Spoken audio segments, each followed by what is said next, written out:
بسم اللہ الرحمن الرحیم۔ میرے اکابر چینل کے دیکھنے اور سننے والے سبھی ناظرین کو میرے اکابر چینل کی طرف سے السلام علیکم ورحمۃ اللہ وبرکاتہ۔ حضرت مولانا رشید احمد گنگوہی رحمۃ اللہ علیہ دلی میں تعلیم کے دوران حضرت نانوتوی رحمۃ اللہ علیہ اور حضرت گنگوہی رحمۃ اللہ علیہ 4 سال اسی طرح یکجان دو قالب رہے کہ معلوم ہوتا تھا کہ ازل سے ایک دوسرے کے ساتھی چلے آ رہے ہیں۔ حضرت نانوتوی رحمۃ اللہ علیہ نانوتا کے تھے اور حضرت حاجی امداد اللہ مہاجر مکی رحمۃ اللہ علیہ کی ننیال نانوتا میں حضرت نانوتوی رحمۃ اللہ علیہ کے خاندان میں تھیں۔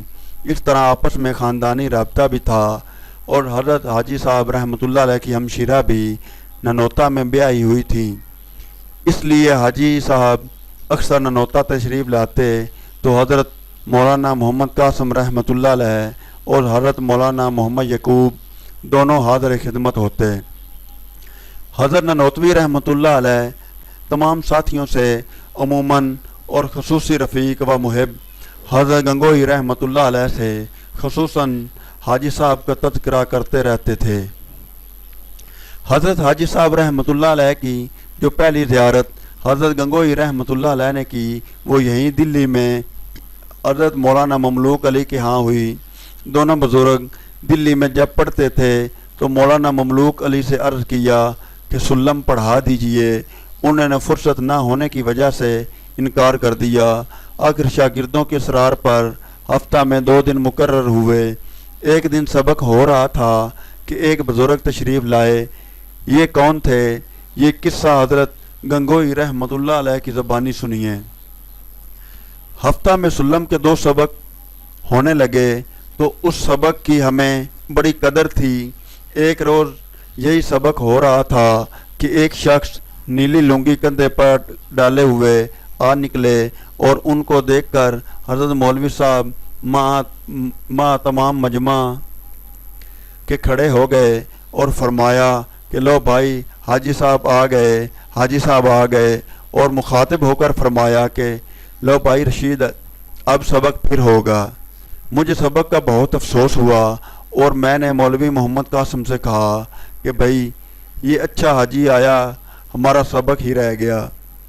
مولوی محمد قاسم نے کہا ہاں ایسا مت کہو، بزرگ ہیں، ایسے ہیں، ہمیں کیا خبر تھی کہ یہی حاجی ہمیں مونڈ لیں گے۔ اول زیارت مجھے اس وقت ہوئی تھی، اس کے بعد حضرت حاجی صاحب رحمۃ اللہ علیہ ہم دونوں کا حال دریافت فرمایا کرتے اور یوں کہا کرتے تھے کہ سارے طالب علموں میں وہ 2 طالب علم مولانا گنگوہی رحمۃ اللہ علیہ اور مولانا نانوتوی رحمۃ اللہ علیہ ہوشیار معلوم ہوتے ہیں۔ دوسری ملاقات تھانہ بھون میں ہوئی، جبکہ حضرت گنگوہی رحمۃ اللہ علیہ، حضرت نانوتوی رحمۃ اللہ علیہ اور دیگر کئی طالب علموں کے ساتھ تھانہ بھون گئے اور سب طلباء نے مسجد میں قیام کیا۔ حضرت گنگوہی رحمۃ اللہ علیہ کا جوتا بدلا گیا۔ اتنے میں حاجی صاحب آ گئے اور فرمایا کہ جوتا دکھاؤ، اور فرمایا یہ تو حبیب حسن کا ہے۔ حالانکہ حاجی صاحب حبیب حسن کو بھی نہ جانتے تھے، جوتا تو کیا پہچانتے۔ حضرت گنگوہی رحمۃ اللہ علیہ نے یہ ماجرا دیکھا تو کشش سی پیدا ہوئی کہ حاجی صاحب کشف آدمی ہیں۔ ویسے حضرت گنگوہی رحمۃ اللہ علیہ کا خیال یہ تھا کہ حضرت شاہ عبد الغنی رحمۃ اللہ علیہ سے بیعت ہوں گا، کیونکہ آپ صحاح کی کتب پڑھنے کے دوران ان کے تقوی و زہد اور اخلاص عمل کو خوب مشاہدہ کر چکے تھے، مگر دل کی بات زبان پر نہ لا سکے اور بغیر کسی کی بیعت ہوئے تکمیل علوم کر کے گنگوہا آ گئے۔ مرتبہ گنگوہا مسجد میں بیٹھے کچھ لکھ رہے تھے کہ ایک بزرگ تشریف لائے اور پاس آ کر کھڑے ہو گئے۔ حضرت گنگوہی رحمۃ اللہ علیہ نے نظر اوپر اٹھائی تو ایک نورانی صورت نظر پڑی، لیکن پہلی نظر میں پہچان نہ سکے اور پوچھا کون؟ جواب ملا امداد اللہ۔ حضرت فوراً اٹھے اور تعظیم و تکریم سے پیش آئے اور اس سے زیادہ شفقت و محبت کا مظاہرہ حاجی صاحب رحمۃ اللہ علیہ کی جانب سے ہوا۔ حاجی صاحب کبھی کبھی گنگوا بالقصد آتے یا کہیں آتے جاتے گنگوا اتفاقیہ قیام ہوتا تو مولوی سراج الدین کے مکان پر قیام فرماتے تھے، جو ملازم ہونے کے باوجود پرسا اور متقی انسان تھے۔ کبھی رشوت یا اس قسم کا کوئی پیسہ کسی سے نہیں لیا۔ یہ حضرت گنگوئی رحمۃ اللہ علیہ کے رشتہ دار تھے۔ ایک ملاقات ان کے ہاں ہوئی۔ اسی ملاقات یا کسی اور ایسی ہی ملاقات میں حضرت حاجی رحمۃ اللہ علیہ نے حضرت گنگوئی رحمۃ اللہ علیہ سے پوچھا کہ میاں رشید احمد اللہ کا نام سیکھنے اور کہیں مرید ہونے کی تمنا ہے یا نہیں؟ مولانا نے جواب دیا کہ حضرت جی تو بہت چاہتا ہے۔ حاجی صاحب نے پوچھا کہ کہاں اور کس طرف میلان ہے؟ مولانا نے جواب دیا کہ اب تک جتنا غور و فکر کیا، 2 حضرات میں ایک کا غلام بنوں گا، یا حضرت شاہ عبدالغنی رحمۃ اللہ علیہ کا یا آپ کا۔ حضرت مسکرائے اور یہ فرما کر ٹال دیا کہ ہاں صاحب، شاہ عبدالغنی صاحب عالم بھی مشہور ہیں، محدث ہیں، علماء تو علماء ہی کی طرف جھکتے ہیں، مجھے کیوں شامل کرتے ہو؟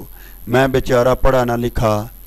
حضرت گنگوئی رحمۃ اللہ علیہ فرماتے ہیں کہ حضرت نے بظاہر تو اپنی طرف سے رغبت کم کی، مگر اندر ہی اندر دل کھینچ لیا۔ اس گفتگو کے بعد آپ کا ارادہ حاجی صاحب رحمۃ اللہ علیہ کے متعلق پختہ ہو گیا۔ ظہر کی نماز کے بعد تھانہ بھون پہنچے۔ حضرت حاجی صاحب صادری میں تلاوت قرآن کر رہے تھے۔ حضرت مولانا گنگوئی رحمۃ اللہ علیہ حاضر ہوئے، سلام مسنون کے بیٹھ گئے۔ حاجی صاحب نے تلاوت قرآن کے بعد پوچھا کہ کیسے آئے؟ حضرت گنگوئی رحمۃ اللہ علیہ نے بیعت ہونے کی درخواست کی۔ حضرت حاجی صاحب نے انکار کر دیا۔ مولانا گنگوئی رحمۃ اللہ علیہ بہت اصرار کیا، مگر آپ انکار کرتے رہے۔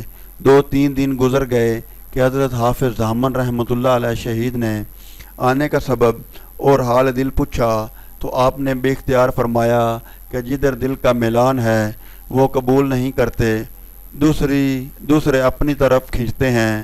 حافظ صاحب نے دلاسا دیا کہ ابھی جلدی کیا ہے، چند روز ٹھہرو، یہاں کے حالات دیکھو۔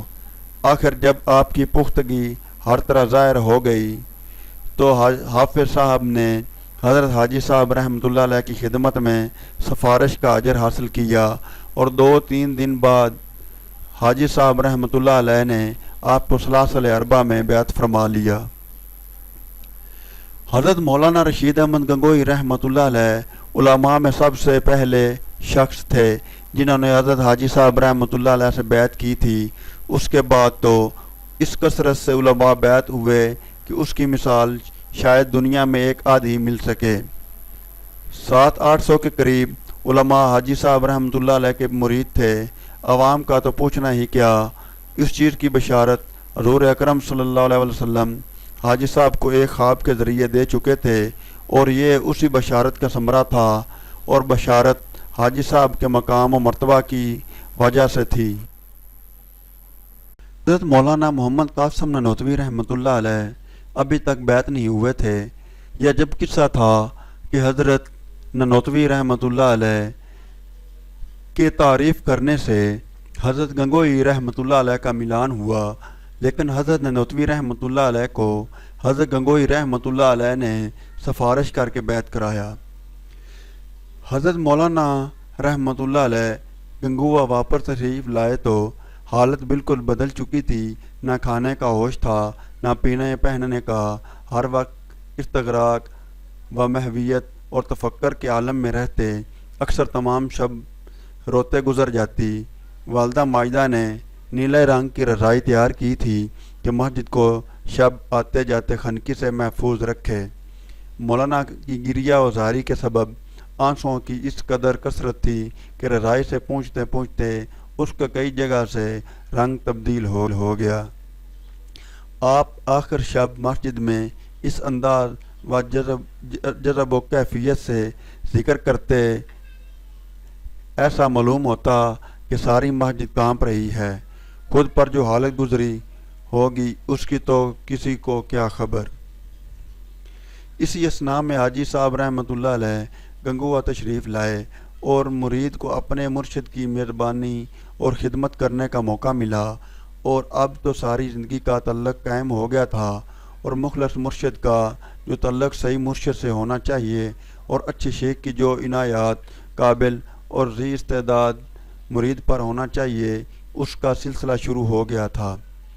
حضرت گنگوئی رحمۃ اللہ علیہ کا ہفتہ گنگوا میں گزرتا تو اشرا تھانہ بھون میں، غرض ہر 10-15 دن بعد کئی دن کے لیے تھانہ بھون جا کر شیخ کی خدمت میں حاضری دیتے۔ حضرت حاجی امداد اللہ مہاجر مکی رحمۃ اللہ علیہ اور حضرت مولانا قاسم نانوتوی رحمۃ اللہ علیہ کے حالات میں 1857 عیسوی کی جنگ آزادی اور اس میں حضرت مولانا رشید احمد گنگوئی، حضرت حافظ ضامن شہید رحمۃ اللہ علیہ سمیت ان حضرات نے جو حصہ لیا، حضرت حاجی صاحب رحمۃ اللہ علیہ، حضرت نانوتوی رحمۃ اللہ علیہ اور حضرت گنگوئی رحمۃ اللہ علیہ، تینوں حضرات کے وارنٹ گرفتاری جاری ہوئے۔ حضرت نانوتوی رحمۃ اللہ علیہ پیغمبر خدا صلی اللہ علیہ وسلم کی سنت غار ثور پر عمل کرتے ہوئے 3 دن رپوش رہے۔ آپ صلی اللہ علیہ وسلم کی سنت کی اتباع کے صدقے حضرت نانوتوی رحمۃ اللہ علیہ کی گرفتاری عمل میں نہ آئی۔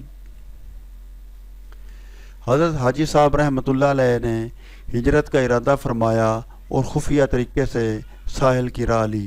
ان اکابرین کی ویڈیوز دیکھنے اور سننے کے لیے ہمارے چینل میرے اکابر چینل کو سبسکرائب کریں اور ساتھ میں موجود گھنٹی کے بٹن کو دبائیں تاکہ ہماری تمام ویڈیوز آپ تک پہنچ سکیں۔ والسلام۔